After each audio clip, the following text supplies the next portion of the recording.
ঝিনাইদহ শহরে রেলপথ চাই বাস্তবায়ন পরিষদের পক্ষ থেকে ঝিনাইদহ জেলা প্রশাসক মোহাম্মদ আব্দুল আউয়ালের কাছে স্মারকলিপি প্রদান করা হয়।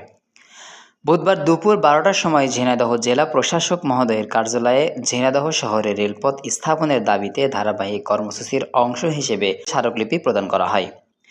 স্মারকলিপি প্রদানের সময় উপস্থিত ছিলেন ঝিনাইদহ শহরে রেলপথ চাই বাস্তবায়ন পরিষদের সভাপতি মোহাম্মদ আবদুল্লাহ, সিনিয়র সহসভাপতি মোহাম্মদ আব্দুস সবুর, সাধারণ সম্পাদক আরিফা ইয়াসমিন লিম্পা, মুখ্য সংগঠক আনোয়ার ফিরোজ মাসুম, যুগ্ম সাধারণ সম্পাদক ইফাজ তানভীর মিন্টু, সাংগঠনিক সম্পাদক মোহাম্মদ শাহিনুর রহমান, কোষাধ্যক্ষ মোহাম্মদ জাহিদুল ইসলাম ও কার্যকরী সদস্য পারভিন সুলতানা, সংগঠনের সকল স্তরের নেতাকর্মী, ঝিনাইদহ জেলা বিএনপির সাবেক ভারপ্রাপ্ত সাধারণ সম্পাদক ও বিশিষ্ট ব্যবসায়ী এ.কে.এম. ওয়াজেদ হোসেন, এছাড়াও ঝিনাইদহ শহরের সকল রাজনৈতিক, সামাজিক, সাংস্কৃতিক ও পেশাজীবী সংগঠনের নেতৃবৃন্দ উপস্থিত ছিলেন।